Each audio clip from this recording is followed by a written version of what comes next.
Olá, tudo bem com vocês? Aqui é Carlos, o colecionador por hobby. Tudo bom, meu povo? Galera, hoje nós vamos estar falando aqui a respeito da saga dos X-Men, 12ª edição, exatamente um ano de publicações desse título. Em maio, eu pretendo a gente fazer um balanço geral sobre como foi essa publicação, teve os pontos bons, os pontos ruins, que é sempre bom a gente fazer esse balanço de publicações, se vale a pena ou não ainda colecionar, tá certo? Mas isso só em maio. Por hora, a gente vai dar uma conferida no que é que vai ter nesse mês. Mas antes de mais nada, primeiramente, queria convidar vocês a clicar no botão de curtir. Se você curtiu o vídeo e se você for novo, se inscreva. Fique sempre à vontade. Muito obrigado pela sua atenção. E bora nessa. Gente, primeiramente, sempre começo lendo a sinopse. Né? É importante para saber o que está rolando. Né? E, bem, lendo rapidinho, é o seguinte. O destino de Magneto está em jogo quando ele finalmente é levado a um tribunal para ser julgado pelos seus crimes contra a humanidade. Mas a situação pode piorar quando um grupo de desconhecidos terroristas ensaia em sua defesa e chama pela sua libertação usando métodos questionáveis, incendiando edifícios, ameaçando civis, em nome dos X-Men. E este está de longe ser o único problema dos heróis mutantes. Com a vida de Charles Xavier em perigo, um novo líder do grupo pode gerar dúvidas entre os seus membros e até levar a um duelo para decidir quem de fato se tornará o próximo líder dos X-Men.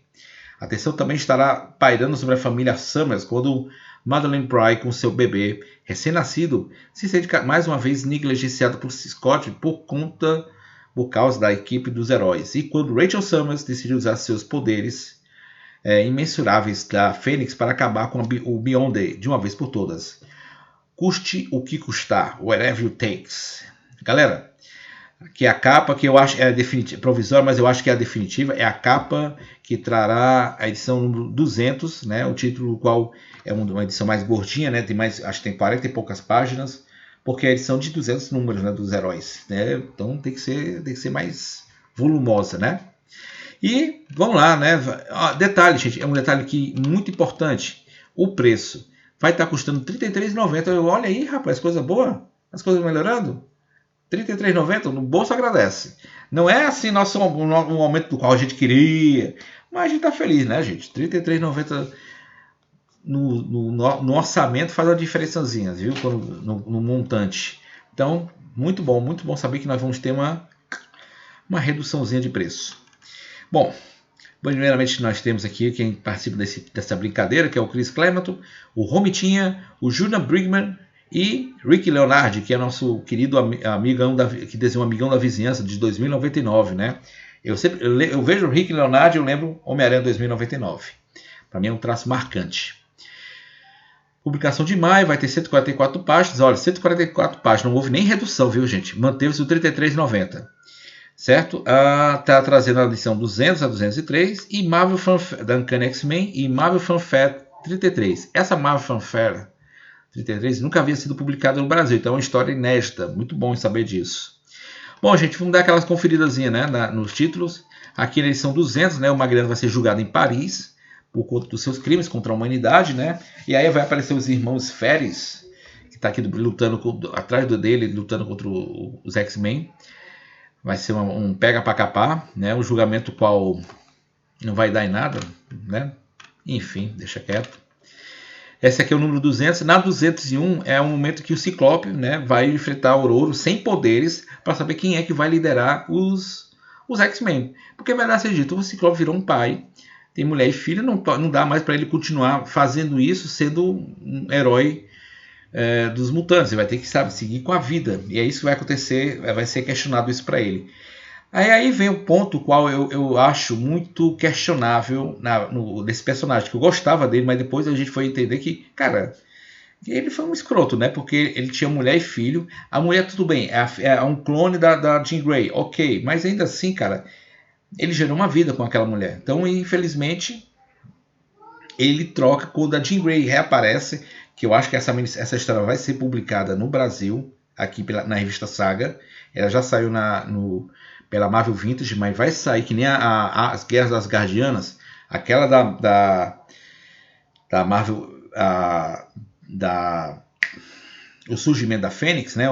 Quando o Quarteto Fantástico a salva, né? Ela presa numa joia, sei lá como é que era, lá no fundo do mar. Ela vai aparecer, aí eles vão montar o X-Factor e ele abandona a mulher para ficar com a Jean Grey. Aí, para mim, eu acho que foi uma escrotidão da parte do Ciclope. Porque assim, gente, Existem personagens que evoluem com o tempo. Por exemplo, o Homem-Aranha. O Homem-Aranha foi para a escola, o ensino médio, foi para a faculdade, se formou, ele fez doutorado, fez pós-graduação, ele teve uma vida, ele nunca foi aquela coisa só. Ele evoluiu, ele se tornou, ele cresceu, o personagem cresceu. E é isso que, para mim, eu acho que é um mérito muito grande do herói do Homem-Aranha para os demais personagens, porque são personagens que evoluem com o tempo. Por exemplo, o Batman também evoluiu. O Batman evoluiu um ponto do qual ele não era aquela figura movida à vingança, solitária, e hoje ele luta junto com a Bat-Família. Né? É um personagem também que evoluiu, não tanto quanto o Homem-Aranha, mas ele evoluiu a um certo ponto de entender que ele não é mais aquela figura soturna, solitária. Ele já é outra pessoa. Ainda mais agora depois da morte do Alfred, que para ele foi um pai. Então, assim, é um personagem que também evoluiu com o tempo. Então, assim, o Ciclope tem esse detalhe, que ele, infelizmente, ele abandona a família, né? E aí, na 202 e 203, você tem parte da história das Guerras Secretas, né? Guerras Secretas 2, né? Continuação daquela história lá de 85, 84, 85, né? Porque essa história saiu, as Guerras Secretas, para competir com a DC, com a Crise nas Infinitas Terras, que, sinceramente, é uma história, a história da Guerra Secreta é uma história muito boba comparado com a Crise Infinita, Crise nas Infinitas Terras, porque é uma história muito mais complexa e fundamental para os heróis. Porque essa história é muito boba, né? Eles vão brigar, não acontece nada demais, enfim. Apenas para ver quem é o mais forte, apenas isso. Então, gente, é uma história serviu também para vender bonequinhos. Então, para mim, como eu disse, é uma história muito boba. E aí, Guerra Secreta 2, eles não publicam porque nela participa aquele personagem da... agora não vou lembrar de quem pertence esse personagem, Kay-Ron, né? Que é o Cavaleiro, sei lá das contas. Esse personagem ele não é da Marvel. Ele foi utilizado pela Marvel, mas depois ele não foi mais permitido que ele fosse usado. Então, por conta dessa história, você não vê que Guerra Secretas 2 é publicado. Ainda é publicado apenas Guerra Secreta 1 e fim de papo. E é isso, gente.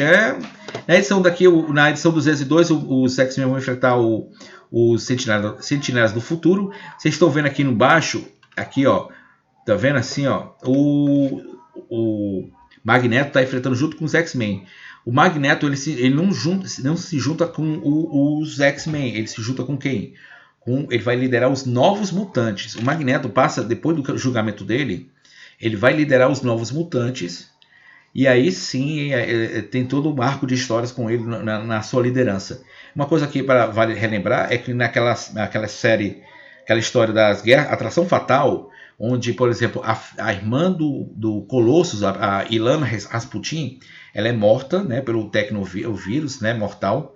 E o Magneto vai com os acólitos, vai lá prestar homenagem a ela, porque ele foi professor dela. Então ele sente até a morte dela. Então por isso que é uma história muito importante a liderança do Magneto nesse momento.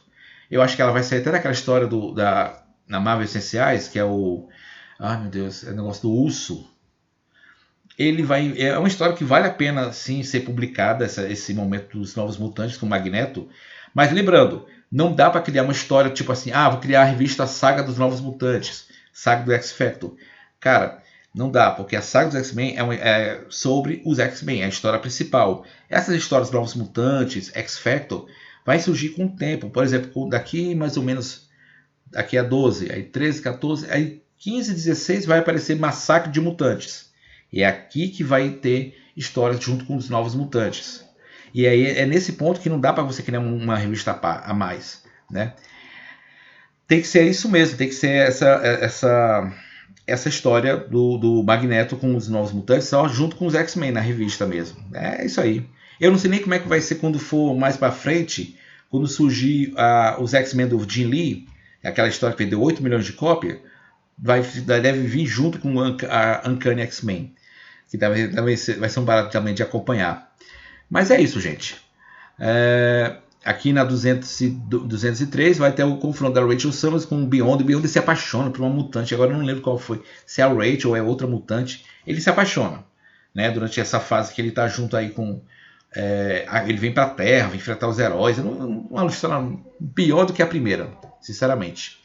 E a Marvel Fanfare nunca foi vindo a ser publicada, né? Você vê aqui a Vampira sendo levantada por alguém, não sei quem é esse cara. Eu não sei se é o Magneto, tô por fora. E aqui o Ciclope, uma mistura do Ciclope com o Colossus. Eu não entendi direito que diabo é esse Wolverine não, gente. Enfim. Galera, essa aqui foi a edição número 12, que vai sair em maio. Mal posso esperar para lê-la quando for sair nas bancas, né? E aguardar chegar. Gente, eu queria agradecer demais a atenção de todos vocês. Obrigado, até a próxima, se Deus quiser. Valeu!